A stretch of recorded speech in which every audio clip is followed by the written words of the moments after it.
Hello friends, this is Gautam Pandey coming up with the next round of new simplified. तो आज की video में हम बात करेंगे GSAT 7B के बारे में। तो फर्स्ट ऑफ ऑल जरा देखते हैं कि GSAT 7B न्यूज में क्यों है।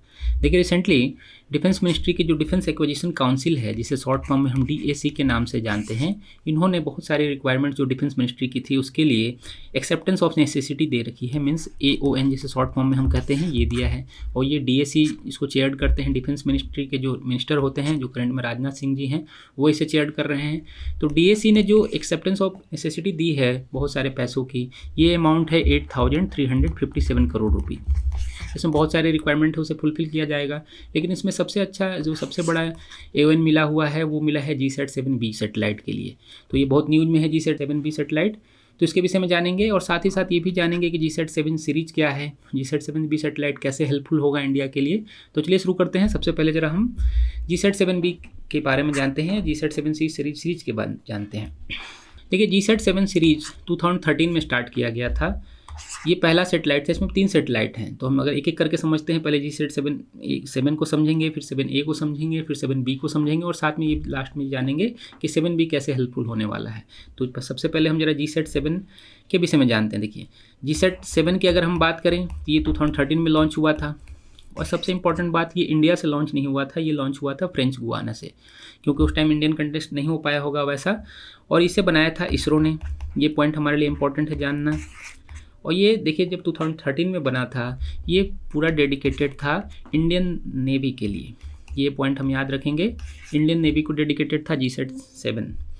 और जिसे शॉर्ट फॉर्म में जिसे ऑल्सो नोन एज कहा जाता है, इसे रुकमनी के नाम से जाना जाता है। ये हमारे लिए फैक्ट हो सकता है, मे भी क्वेश्चन बन जाए। तो रुकमनी के नाम से जाना जाता है GSAT 7 को याद रखेंगे।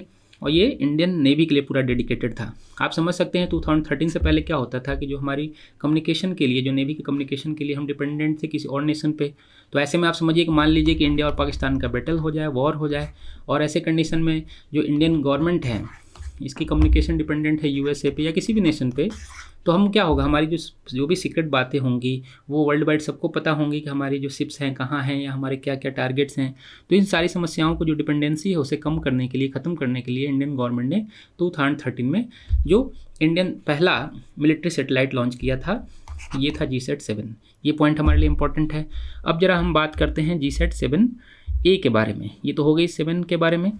GSAT 7A के बारे में हम बात करते हैं। देखिए, इसे 3-4 साल बाद, ये 2018 में लॉन्च हुआ था, वो 2013 में हुआ था, और ये 2018 में लॉन्च हुआ था। और इसे डेडिकेटली लॉन्च किया गया था इंडियन एयरफोर्स के लिए, IAF के लिए। बट इसके कुछ पार्ट जो इसके कम्युनिकेशन के कुछ शेयरिंग हैं, वो इंडियन मिलिट्री भी करती है, इंडियन आर्मी भी करती है, उसे भी हम डिस्कस करेंगे। और इसके अगर हम बात करें तो इसका जो पूरा लाइफ सर्कल है वो 8 ईयर का है, मीन्स 2018 में स्टार्ट हुआ है और 2026 में समझिए इसकी लाइफ ख़त्म होने वाली है।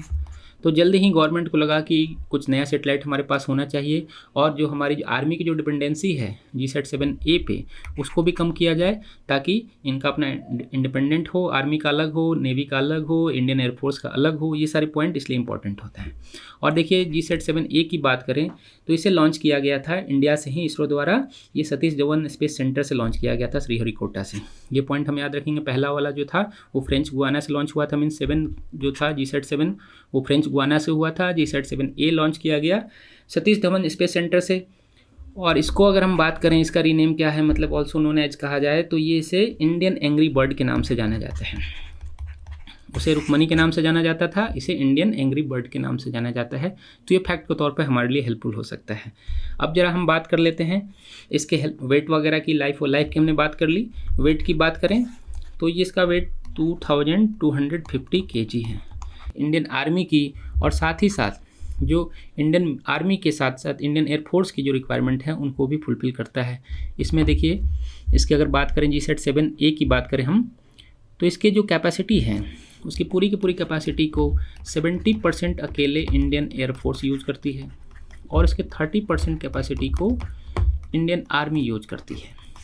तो यहाँ पर जो डिपेंडेंसी थी जो कम्युनिकेशन वगैरह के लिए अभी भी इंडियन आर्मी की इंडियन एयरफोर्स पे थी, इसलिए वो पूरी तरह से अपनी जो ऑपरेशंस वगैरह हैं उसे फुलफिल नहीं कर पाते हैं। जो कठिनाइयाँ आती हैं, जो प्रॉब्लम्स आती हैं, जो करंट का सिनेरियो आप देख सकते हैं वर्ल्ड वाइड भी क्या हो रहा है, बैटल वगैरह स्टार्ट हो चुके हैं, वॉर स्टार्ट हो चुके हैं।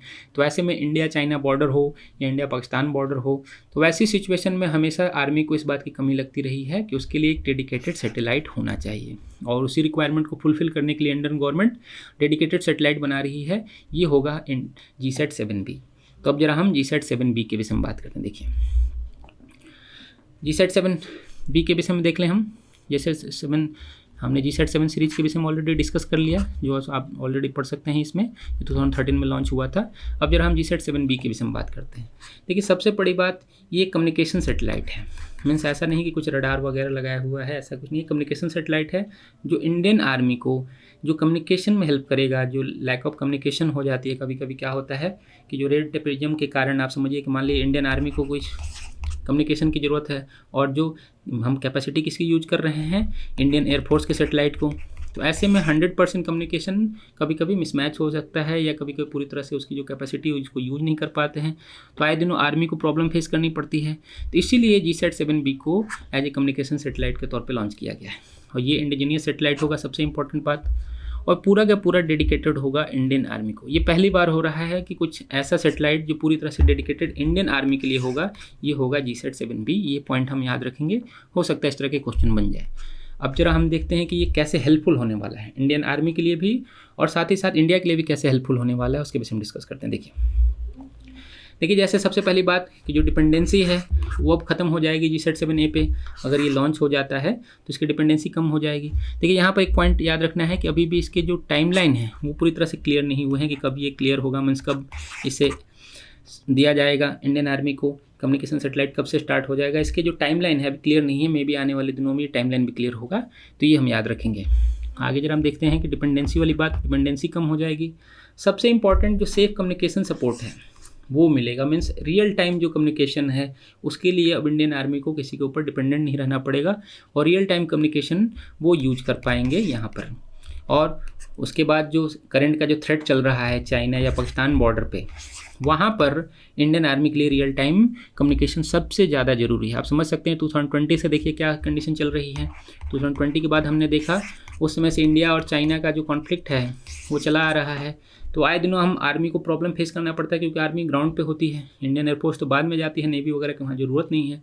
तो आर्मी को यहाँ पे स्ट्रांग होना बहुत ज़्यादा ज़रूरी है, और इसी को ध्यान में रखते हुए GSAT-7B को लॉन्च करने की बात कही गई है। अब जरा हम और समझते हैं क्या क्या हेल्पफुल हो सकता है।